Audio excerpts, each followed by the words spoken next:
নমস্কার বন্ধুরা, পুষ্পদি রান্নাঘরে তোমাদের সবাইকে স্বাগত। তোমরা কেমন আছো বন্ধুরা? আশা করি খুবই ভালো আছো। দেখো, শীতকালে এই ছোলার শাক আর পালং শাক আমি নিয়ে এসেছি। এই ছোলার শাক আর পালং শাক মিশিয়ে আমি ঘন্ট করব। তার জন্য ছোলার শাকগুলো ভালো করে বেছে নিয়েছি। বেছে নিয়ে দেখো এইভাবে বেছেছি, খুব কচি কচি শাক, ঠিক এতটুকুনি ডগগুলো নিয়ে নিয়েছি। সব প্রতিটা শাক আমি ভালো করে বেছে ধুয়ে নিয়েছি। পালং শাকটাও আমি ধুয়ে নিয়েছি।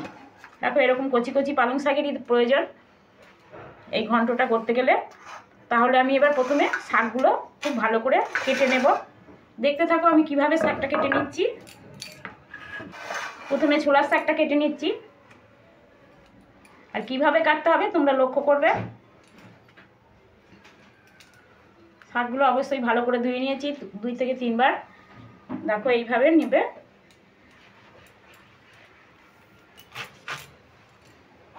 শাকগুলো কিন্তু খুব কুচো কুচো করে কাটতে হবে। এইভাবে মুঠো করে নিয়ে দেখো এইভাবে কেটে নিতে হবে।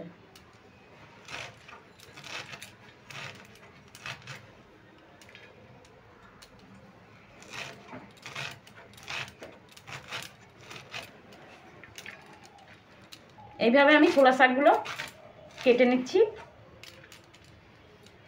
তোমরা প্রথম থেকে শেষ পর্যন্ত দেখবে আমার ভিডিওটা, তাহলেই বুঝতে পারবে কিভাবে কেটে নিতে হবে বা কিভাবে রান্না করতে হবে। দেখো ছোলা শাকটা আমি এইভাবে কেটে নিয়েছি। দেখো কতটাই কুচু কুচু করে কেটেছি। এবার পালং শাকটা আমি একইভাবে কেটে নেব। পালং শাকটা অতটা কুচু না করলেও চলবে, একটু বড় করে কাটলেও ক্ষতি নেই, তবে খুব বড় নয়, ওইভাবেই কাটবো আমি।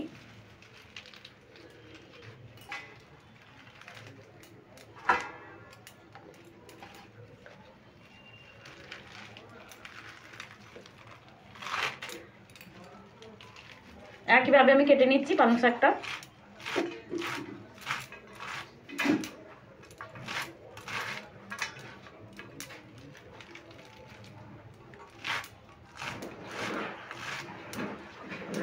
দেখো বন্ধুরা, আমি পালং শাকটাও কেটে নিয়েছি। আর এখানে আমি নিয়ে নিয়েছি একটা মিডিয়াম সাইজের আলু, একদম এইভাবে ছোট ছোট করে কেটেছি। এই দেখো, আর একটু বেগুন নিয়ে নিয়েছি। বেগুনটাও আমি এইভাবে কেটে নিয়েছি।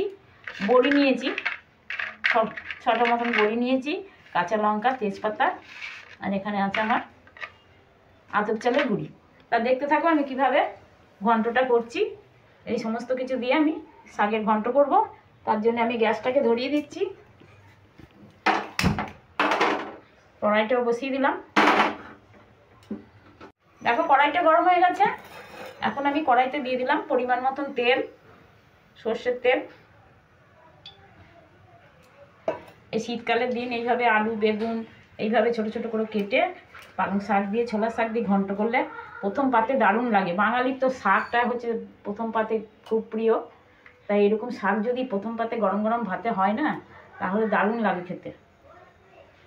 তেলটা গরম হয়ে গেছে, তেলটা আমি কড়াইতে একটু ছড়িয়ে নিচ্ছি। এবার ফোড়নে দিয়ে দেবো আমি 1 চামচ 5 ফোড়ন, তেজপাতা একটা ছোট্ট, 2টো কাঁচা লঙ্কা।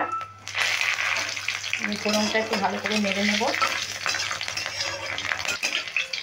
ফোড়নটা ভালো করে ভেজে নিলাম। এবারে আমি বড়িগুলো ভেঙে নিয়েছি। শাকে বড়ি দিলে এইভাবে ভেঙে নিতে হয়। বড়িগুলো দিয়ে দিচ্ছি। বড়িটা দিয়ে একটু ভালো করে নেড়ে ভেজে নেব বড়িটাকে।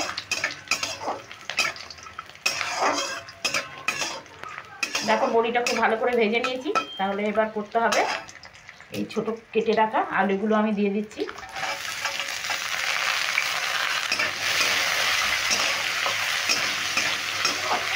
আলুটা দিয়ে একটু নেড়ে ভেজে নিচ্ছি। দেখো আলুটা দিয়ে আমি 1.5 মিনিট মতো ভেজে নিলাম। এবার কেটে রাখা বেগুনগুলো দিয়ে দিচ্ছি।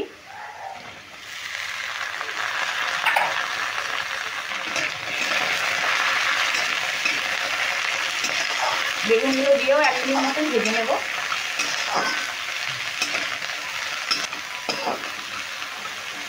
এবার আমি দিয়ে দেব পরিমাণ মতো নুন। পরিমাণ মতো নুন দিয়ে দিচ্ছি। দিয়ে দিচ্ছি হলুদ গুঁড়ো। এবার নুন আর হলুদটা আমি ভালো করে আলু বেগুনের সঙ্গে মিশিয়ে একটু নেড়ে চেড়ে নেব।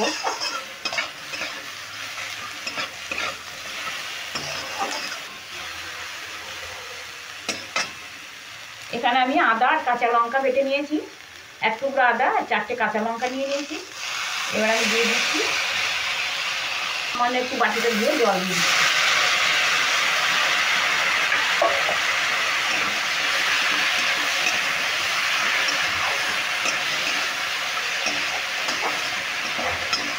এই শাকের ঘন্ট করতে গেলে অবশ্যই কিন্তু এই আদা আর লঙ্কা বাটাটা দেবে, তাহলে খেতে খুব টেস্টি হবে।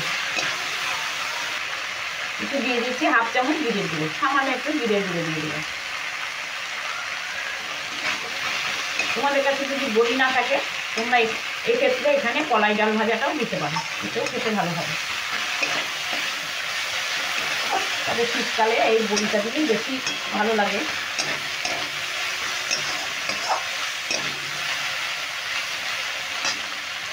এবার একটু সামান্য জল দিয়ে আমি মশলাটা কষিয়ে নেব।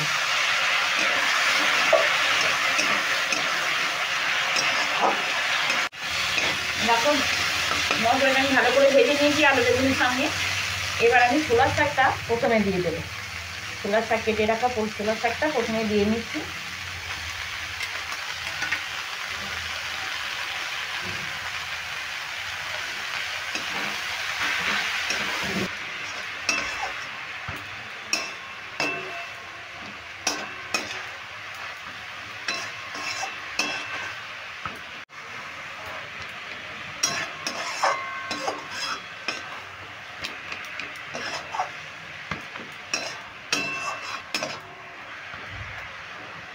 ছোলার শাকটা দিয়ে আমি ভালো করে মিশিয়ে নিয়েছি। এবার আমি পালং শাক কেটে রাখা পালং শাকটাও দিয়ে দিচ্ছি।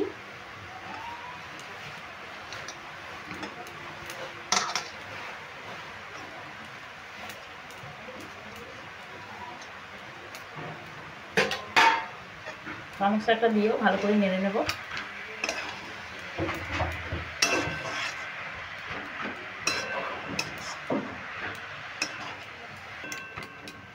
পালং শাকটা দিয়েও খুব ভালো করে মিশিয়ে নিয়েছি।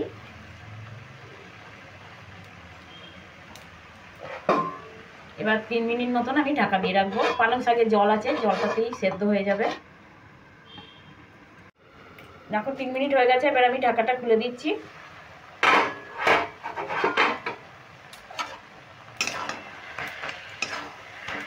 এবার আমি শাকটা খুব ভালো করে নেড়ে নিচ্ছি। দেখো আর শাকে কোনো জল নেই। এবার একটু কষিয়ে নিতে হবে শাকটাকে।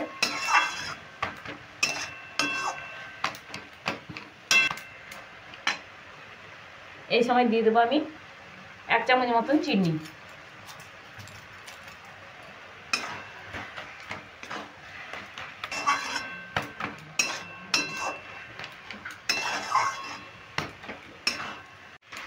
দেখো শাকটা প্রায় হয়ে গেছে। এবার আমি লাস্ট মুহূর্তে দিয়ে দেবো এখানে আতপ চালের গুঁড়ি। তোমাদের গুঁড়ি না থাকলে তোমরা আতপ চালটা একটু ভিজিয়ে রেখে বেটেও দিয়ে দিতে পারো। আমি গুঁড়িটা একটু জল দিয়ে গুলিয়ে নেবো। এটা কিন্তু টেস্টের জন্য দেওয়া। এটা দিলে পরে, এটা অনেকে পিঠুলি বলে, পিঠুলি দিলে পরে শাকের ঘন্টতে খুব ভালো লাগে খেতে, খেতে টেস্ট হয়।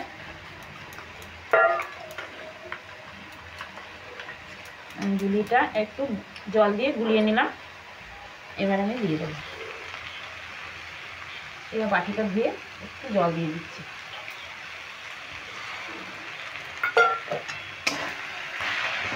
শাকের ঘন্টে এরকম আতপ চালের গুঁড়ি এইভাবে গুলিয়ে দিতে পারো, বেটেও দিতে পারো।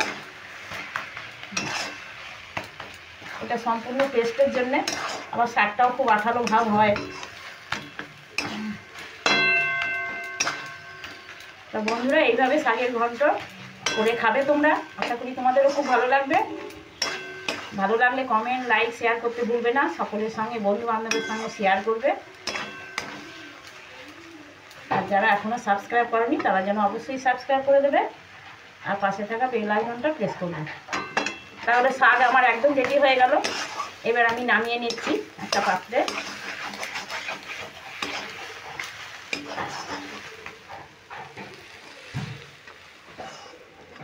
নামিয়ে নিলাম।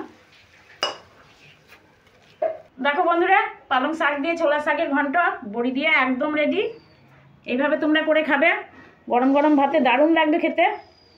শীতকালের দিন এইভাবে ছোলা শাক দিয়ে পালং শাক দিয়ে ঘন্ট করলে দারুণ খেতে লাগে।